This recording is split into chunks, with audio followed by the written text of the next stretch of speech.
Assalamualaikum warahmatullahi wabarakatuh. Salam sejahtera untuk kita semua. Salam Pancasila. Pada kesempatan ini, izinkan saya untuk memaparkan koreksi saya terkait pemikiran Bapak Ki Hajar Dewantara untuk membuat kita lebih memahami impian besar beliau untuk membawa anak Indonesia kepada kemerdekaan belajar. Ada dua hal yang disampaikan oleh Bapak Ki Hajar Dewantara, yaitu yang pertama, Bapak Ki Hajar Dewantara berkata bahwa pendidikan adalah tempat bersemayamnya benih-benih kebudayaan. Untuk memelihara benih-benih kebudayaan, maka pendidikan dan kebudayaan tidak dapat terpisahkan antara satu sama lain, sesuai dengan apa yang kita cita-citakan dan apa yang kita dambakan untuk pendidikan yang lebih baik. Sebagai fondasi dari kebudayaan, pendidikan adalah esensinya. Dengan kata lain, pendidikan adalah tempat persemaiannya budaya. Dan artinya, pendidikan bukan saja tempat kita mengajar anak dengan memperoleh nilai baik atau memperoleh nilai ujian sangat memuaskan, tetapi pekerjaan mendidik adalah menjemput peradaban. Dengan kata lain, pekerjaan untuk membentuk peradaban. Jadi, ini adalah pekerjaan yang sangat penting. Konektivitas antara pendidikan dan kebudayaan tidak dapat dipisahkan antara satu sama lain dan merupakan ikatan yang tidak bisa ditinggalkan. Yang kedua, inti dari filsafat Ki Hajar Dewantara adalah perubahan. Perubahan dalam hal ini bagi saya menganalogikan dalam suatu jam dinding, selalu berputar, tidak pernah berhenti dan tidak pernah statis, selalu berubah dari waktu ke waktu dan selalu bergerak dari waktu ke waktu. Begitupun kebudayaan. Dengan kata lain, untuk memelihara kebudayaan harus terus bergerak sesuai kodrat alam dan kodrat zaman. Untuk itu, jika kebudayaan terisolasi, maka kehancuran tidak bisa terelakkan. Begitu pula pendidikan. Jika pendidikan terisolasi, maka boleh jadi kehancuran pun tidak bisa terelakkan. Dan selanjutnya, kita harus terus berubah, menjawab tuntutan zaman. Sama halnya seperti tata surya. Jika sedikit saja berhenti, maka akan terjadi chaos atau kehancuran. Dan itulah yang dilihat oleh Bapak Ki Hajar Dewantara. Semua harus tergerak, bergerak dan menggerakkan. Adalah hal yang kekal atau keniscayaan bahwa kita harus terus berubah, tergerak, bergerak, dan menggerakkan. Dengan kata lain, perubahan adalah hal yang kekal dan harus terus terjadi.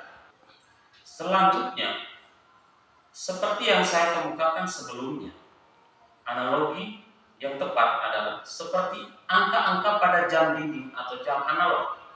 Angka 1, 2, 3, dan seterusnya. Atau jarum menit, detik, dan jam. Nah, memiliki karakter yang berbeda-beda. Begitu pula kebudayaan. Dengan demikian, ada seperti angka 1, 2, 3, dan seterusnya. Ketika kita melakukan penyelarasan kebudayaan, kita bukan bermaksud untuk menyamakan kebudayaan atau menyatukan kebudayaan hanya satu, namun atau tetapi kita menguatkan identitas bangsa atau identitas kebudayaan itu sendiri, sehingga kebudayaan terus bergerak dan berhamba pada nilai-nilai yang sama, yaitu nilai kemanusiaan. Adalah esensi kebudayaan itu berada. Nah, lalu kemudian apa esensi dengan nilai-nilai yang diajarkan oleh Ki Hajar Dewantara terhadap kita sebagai transformasi pendidikan yang sedang kita ikuti dalam program pendidikan guru penggerak, dan setelah program pendidikan guru penggerak ini usai. Bahwasannya filosofi yang diartikan Ki Hajar Dewantara ini adalah tentang perubahan. Ada 3 hal tentang esensi perubahan. Yang pertama tentang kodrat alam, prinsip melakukan perubahan, dan konteks ruang dan zaman. Kodrat alam.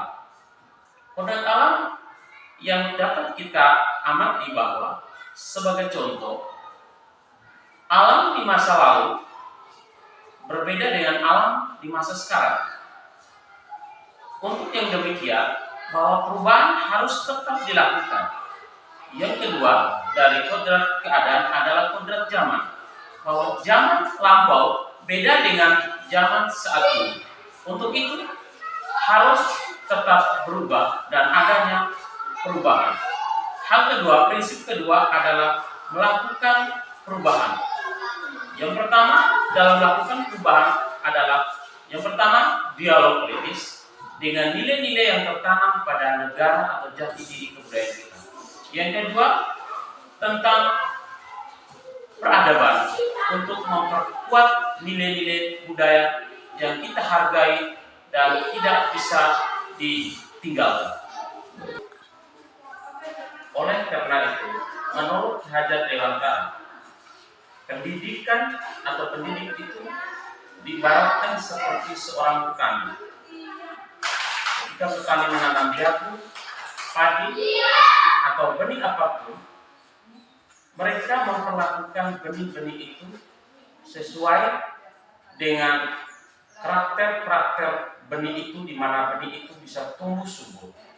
Begitupun pendidikan, bahwa anak esensinya memiliki kodrat sejak lahir masing-masing. Begitupun anak kembar tidak memiliki kesamaan, kebiasaan, dan sifat atau karakter yang sama. Untuk itu, sebagai pendidik, kita harus memperhatikan nilai-nilai atau kodrat kebebasan merdeka belajar untuk para pendidik kita, untuk para peserta didik kita. Yang ketiga, yang berhubungan dengan budi pekerti. Di dalam ada kata budi dan ada kata pekerti. Budi artinya ada cipta, rasa, dan kasih. Sedangkan pekerti adalah raga. Jadi pendidikan yang bermuara pada karakter budi dan pekerti. Pendidikan harus holistik, tidak tumpang tindih, yakni pendidikan yang sesuai, maka akan lahir insan-insan penuh kebijaksanaan. Sahabat-sahabat yang budiman, itulah esensi dari pendidikan dan kebudayaan, bahwa berorientasi pada murid. Menurut Ki Hajar Dewantara, bahwa berhamba pada murid adalah hal paling esensial bagi murid itu sendiri. Pendidikan yang berpihak pada kemerdekaan belajar murid. Untuk itu, kami mengajak kita semua kembali kita kepada hakikat pendidikan yang sesungguhnya sesuai dengan filsafat pendidikan kita Bapak Ki Hajar Dewantara, bahwa pendidikan itu esensinya adalah selalu terikat hubungan yang erat antara pendidikan dan kebudayaan. Pendidikan yang akan senantiasa selalu berubah dari waktu ke waktu, dan pendidikan yang berpihak pada kemerdekaan murid. Teruslah berkarya, teruslah belajar, tergerak, bergerak, dan menggerakkan. Salam Pancasila. Assalamualaikum warahmatullahi wabarakatuh.